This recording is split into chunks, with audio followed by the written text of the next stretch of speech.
welcome back to Call the Damn Leads, the show by sales professionals for sales professionals. I'm your host, Drewbie Wilson. With more than 2 decades in sales, I've seen it, been through it, heard about it. Now I'm bringing it to you, my favorite people in the world, the sales community. So let's be honest, this is the greatest job on earth. Doesn't matter where you come from, what background, what personality type, you can create an amazing life in sales. Today's guest, definitely no stranger to the journey. I'd like to welcome Mr. Jason VanDevere. Welcome to the show.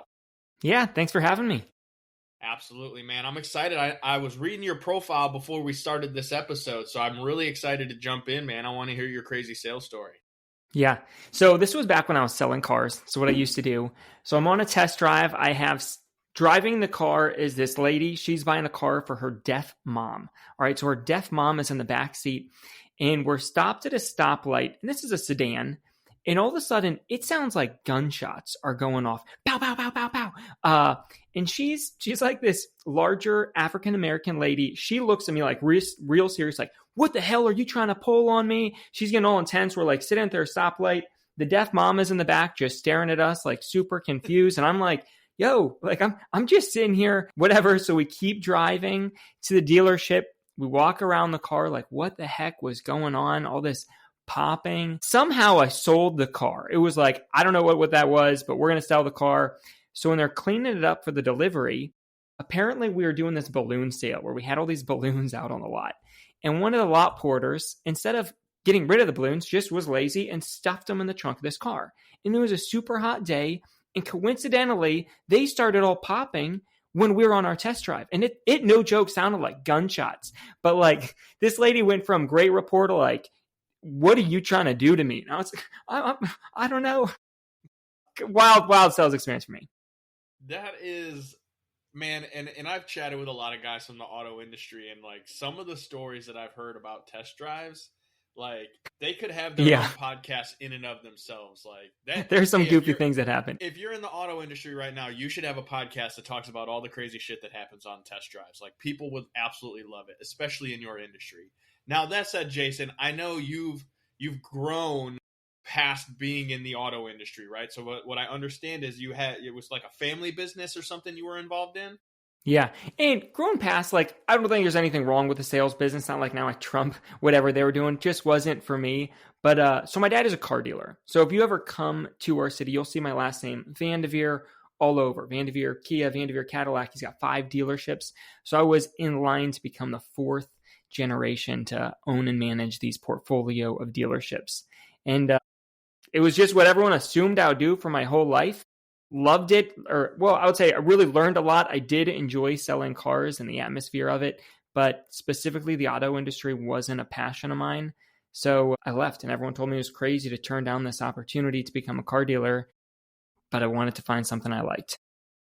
That is a crazy transition for most people to think about, right? Because a lot of sales professionals get into sales because they don't have a choice, right? They got to put food on the table. They got to put diapers on their baby.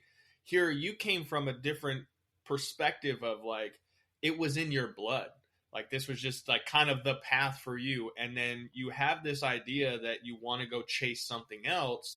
And I think there are other people out there who are in that experience of like, hey, I kind of fell into this opportunity. It's been really good. It's not that I don't have gratitude for what I'm doing, but I've also got some bigger dreams and goals and aspirations. So like, how do people really start leaning in on that so that they can take that step? Because I'm sure it wasn't easy. It was frightening. I feel like sales is so much of this journey of self-improvement. If you want to take it seriously, right? Like you can just show up and smile and try and earn a living. But I feel like if you're going to give sales everything you want, it becomes this journey inside of yourself of like, what do I believe I'm capable of? What are the fears, the limiting beliefs that are holding me back? I don't know if that's been your experience with it, but it was this journey inside myself of self-improvement. And as I was doing well in sales, it gave me the confidence to know like, okay, if I can sell something, that's like the biggest factor. And if anything else I would do would work. So I would say that was this foundational skill set that said, I'm going to go start my own business. So I started with real estate and then e-commerce, which e-commerce completely different animal of sales, but still like same concepts need to be delivered. And it gave me the confidence to do that. That is awesome, man. And I love this story. And I was super excited to have you on the show because like Call the Damn Leads was originally just a silly sales e-commerce idea that I had, right? Mhm. I was in the marketing business. I was working with business owners, and the best thing that happens as a marketer is you do a great job and you bring someone a lot of leads. And the worst thing that happens is you bring all those leads and they don't actually call them. And so I would just joke with my buddies, like, I'm going to put that on a t-shirt one day and we're going to sell it to everybody in this space because they're going to love it. And we're very grateful to have this opportunity. But you're right. It is a different beast when it comes to sales. It is not the same thing as, hey, I have a product or service that someone absolutely needs.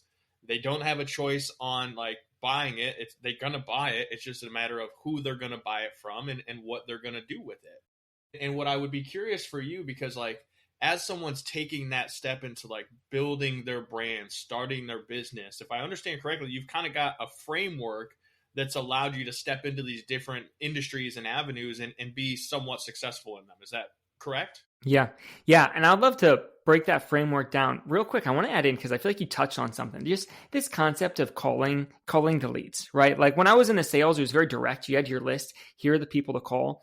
But now as I'm more in a business owner role, there's always somebody that you need to be calling. Like I just launched a book last week. Right now, my days have been spent reaching out to news stations I'm trying to get on, podcasts like yourself, influencers.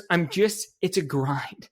You're reaching out to these people again and again. Most of them you never hear back from them. So that muscle that you're building in sales is incredibly powerful. Framework that I would say has allowed me to do well in sales, start a couple businesses, is 4-step process. First one is, I call it seek expert counsel, where I had a mentor once of mine. Very direct guy. He said this in a very bold way to me, so I won't be able to deliver it with as much enthusiasm, but he was like, hey, Jason, the shortest distance between 2 points is a straight line, right? So whenever you want to accomplish something, the easiest way to do it is find someone who's already accomplished it and just ask them how they did it. Boom. There's your straight line. So when I was in sales, it was like, okay, I need to go get the top performer and I need to take him out to lunch. Or if you were the top performer, it's like, I need to find someone way better than me, going to conferences, reading books. You probably know the beauty of having a podcast. Like now I can reach out to these people with my podcast, but I'm going to get in touch with these people and figure them out. How did you get from where I am to where you're going to be? So that's step one. And if you want, we could talk about cold calls and calling the damn leads. Completely applies there. It's a grind to find those experts, but it's an asset at the same time. Second step is whatever they tell me, I need to break it down to a 90-day goal. I don't know if you've read the book, The One Thing, but there's this question in there that I love. What's the one thing that by doing everything else would be easier or irrelevant? And based off of the facts, the concepts I get from these experts, I try and identify that number one thing. Then you just got to execute. Say no to everything else. Step 3, you got to execute. And the 4th is you got to reflect. Sounds kind of like a loopy optional option, but I would say that one step has probably been one of the biggest factors in why I've been able to grow within myself, is because I need to learn, like, are my actions working? What's not working? I need to celebrate my accomplishments to give myself the courage and the confidence to keep calling the leads, even when I don't feel like it. So that is the 4-step framework. I love that. And congratulations on the new book, by the way. I'm very Thank you. excited to get into that in a second. Yeah. But what I love about this is I too have had many mentors like you. I'm sure you've gone and found all sorts of different mentors in different areas of your life to get where you are. But I had one that really, he was kind of the same, very direct, like in your face. And even if you didn't like hearing it, he was going to tell you, but he would say, what gets measured gets improved. And what I appreciate about your 4th step, the reflect, that's where you're doing your measurement. That's where you're looking at, hey, over the last 90 days, here's our numbers. Here's the, total calls we've done. Here's how much money we've made. Here's how many closings we've had. And then even getting deeper into what was the conversation that got them to actually buy from me versus all the people who said no. And really reflecting on what's worked and what hasn't. Because if you just keep doing the same thing over and over and over, expecting a different result, that's what they call insanity.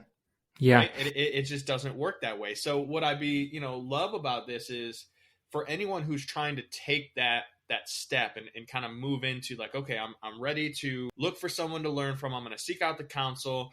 I'm going to put in the work. I'm going to reflect on this. Like, what's the first step to go out and finding customers? Because like, that's usually the hardest part, is right off the rip. It's like, okay, I've got this great idea and I want to go get after it. Now what? Yeah. Yeah. So this is like starting a business of your own. You don't have a customer base. Where are you going to go to? Am I following that correctly? Yes, sir. So here's the beauty of this is if you have no customer base, one, I want to tell you that you probably do. Pull up your phone, how many contacts you have in there.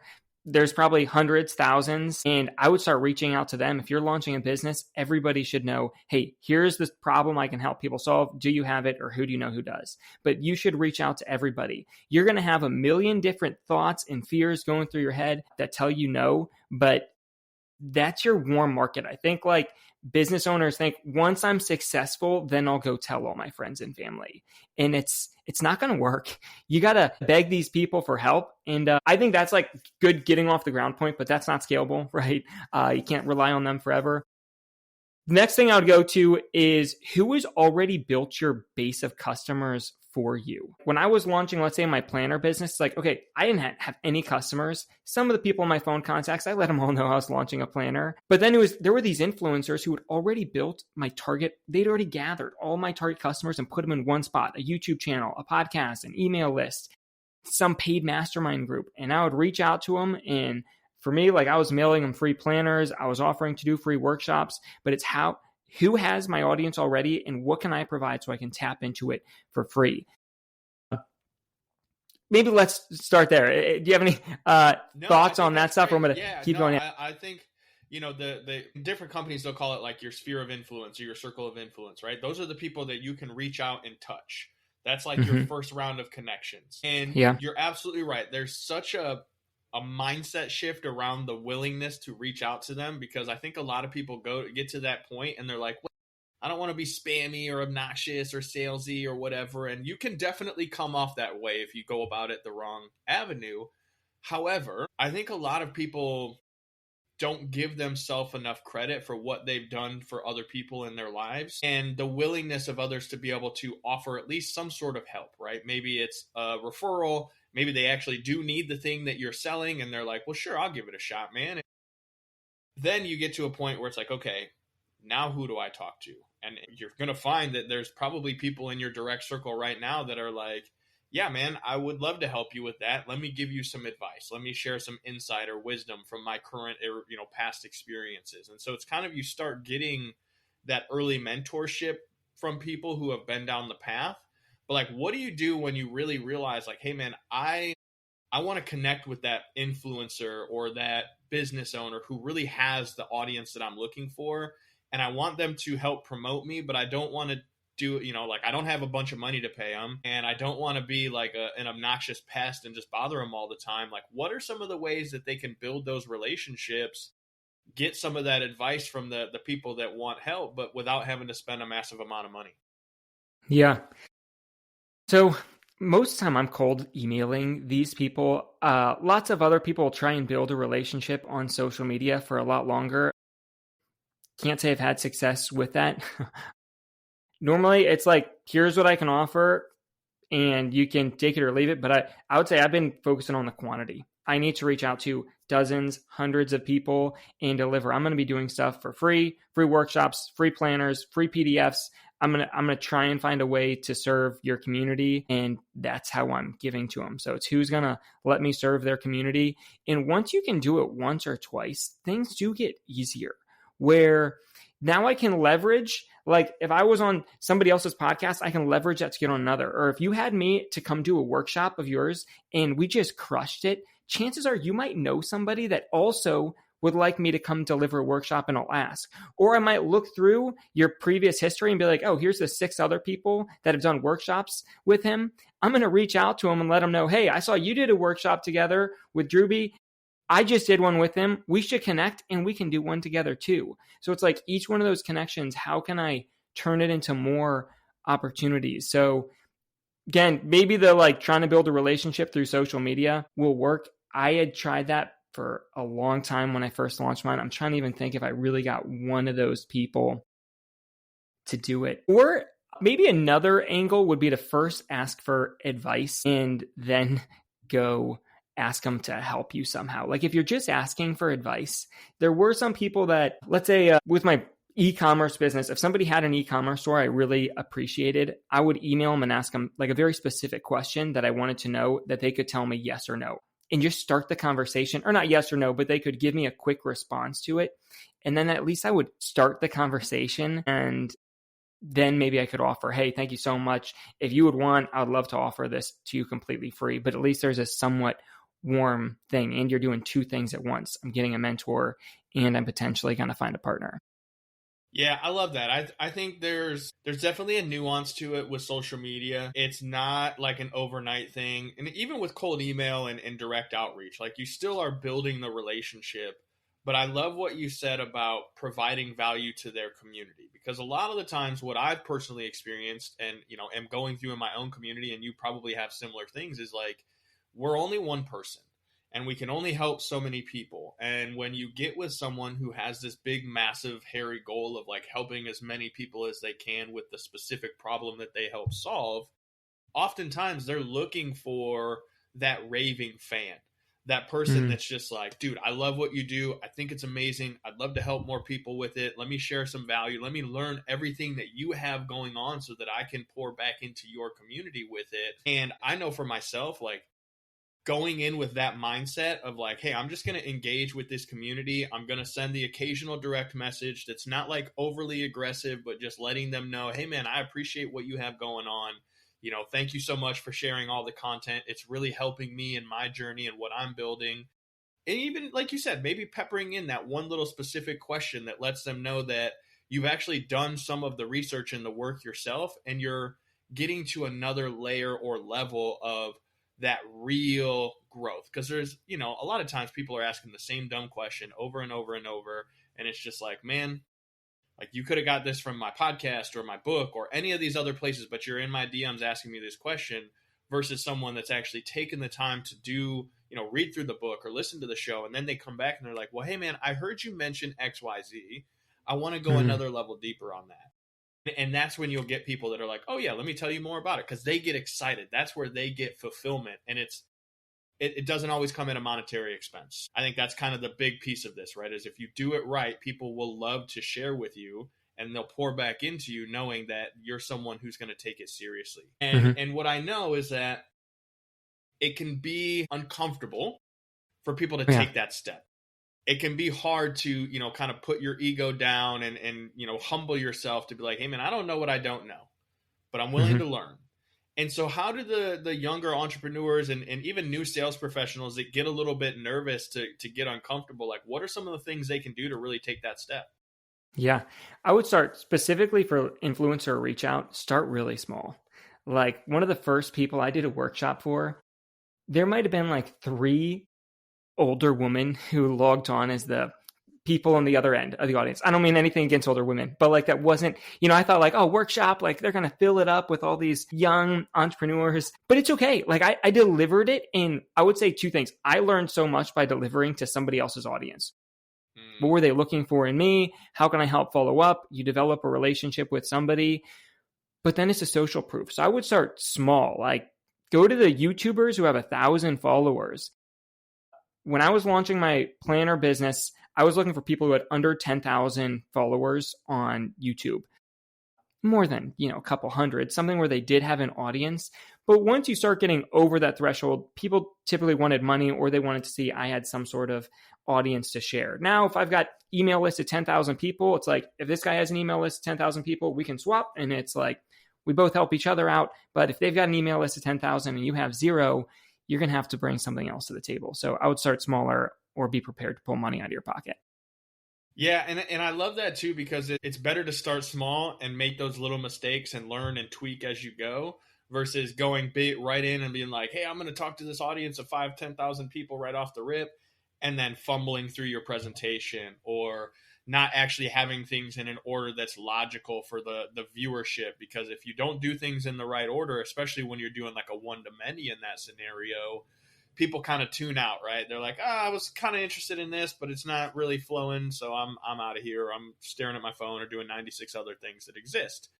And I think that's where people have that self-doubt, where they're like, well, I'm not perfect yet. And the imposter syndrome, if you will. But I love that advice of like, start small, even if it's 3 or 4 people, you're going to get better at it. You're going to learn how to communicate with someone else's audience. You're going to learn how to present yourself in a way that's valuable and also attractive. Because the goal with all of this is that you're building the relationship and you're getting other people to see what you have going on in a way that makes them go like, yeah, I like this guy's style. I'm going to go check out his planner. I'm going to go check out his website. I'm going to look at, XYZ landing page that he offered us or whatever that free thing might be. And I say all that to say, Jason, is that we could probably sit here and nerd out on this all day because I love these conversations. I love your energy. I can tell that this is something you think a lot about in your entire life. And so what's the best way for the listener to come find you, follow you, check out more of your stuff, man? Because I'm sure this is just the tip of the iceberg. And I know for me, I'm excited to check out your new book too. Yeah, thank you. So my book is called Dream Driven. I would say that's the place to start if you're looking at taking your sales experience to start a business of your own. Check out my book on Amazon. My website is called Goal Crazy, but I think there's one thing that'll make this all worth it to you. I know sales just pushes your comfort zone. It pushes my comfort zone. For me, you got to persist through these leads. You got to push through the difficult conversations. And for me, the only way I can get through it is if I have a dream that's inside of me that lights a fire inside of me, right? Like I'm willing to do this because I can see how this is going to get me this dream outcome that I really want. And if somebody needs help finding what that dream outcome is that they really want, if they go to my website, I have this free course. I've sold this exact course over 40,000 times. I'm going to give them free access to it. If they go to goalcrazy.com/course, it's going to help you find what's the dream, the vision that you really want for your life. That's going to light the fire inside of you that will then say, I'm willing to go out and do these really hard things. Because look, if your desire isn't bigger than the challenge that's what's in front of you, you're just going to quit. But when you have this dream that's huge, reaching out to dozens of influencers and getting told no, and Jason, you suck, don't email me again. That's you got to have a really big fire inside of you to keep pushing through it. Amen, dude. Freaking man. It's wisdom that you hear over and over and over, and you have to remind yourself every day, because as you continue on this process, man, new levels, new devils, as my mentor used to say. There's always a new challenge. There's always a new comfort zone that you're getting out of. And so I love that advice of finding the real inner passion that drives you, because it will help you build a ramp over every single roadblock that you come up against in the journey. And so I just want to say thanks again for your time today, man. This has been awesome. Yeah. Thank you so much for having me. It's been a pleasure. Absolutely. Listen, you guys know what to do next. If you enjoyed the episode, if you got some value out of what Jason brought to the conversation today, which I know I did, but if you did, I want you to take this episode and share it on social media. Tag us, let us know that you enjoyed it, that you got some value out of the time that you invested in here, because that's the one thing you can't get back. And if you know somebody that's got like a really cool idea and you want to encourage them to go out and go after it, send them this episode. Let them know that you're there to support them. And, even if you can't buy their biggest, most expensive package right away, you can still provide value by sharing their message and helping them grow the thing that they have inside of them that they want to bring out. And that's going to be an amazing thing for everyone involved in that scenario, especially Jason and I, because we don't do this for nothing, right? We want to help people. That's the big overarching dream that we have. So share this with someone that could use it. Send it out. Tell the world. Go follow Jason. Check out his new book. And, from here, you got to pick up the phone and call the damn leads. We'll see you guys next week.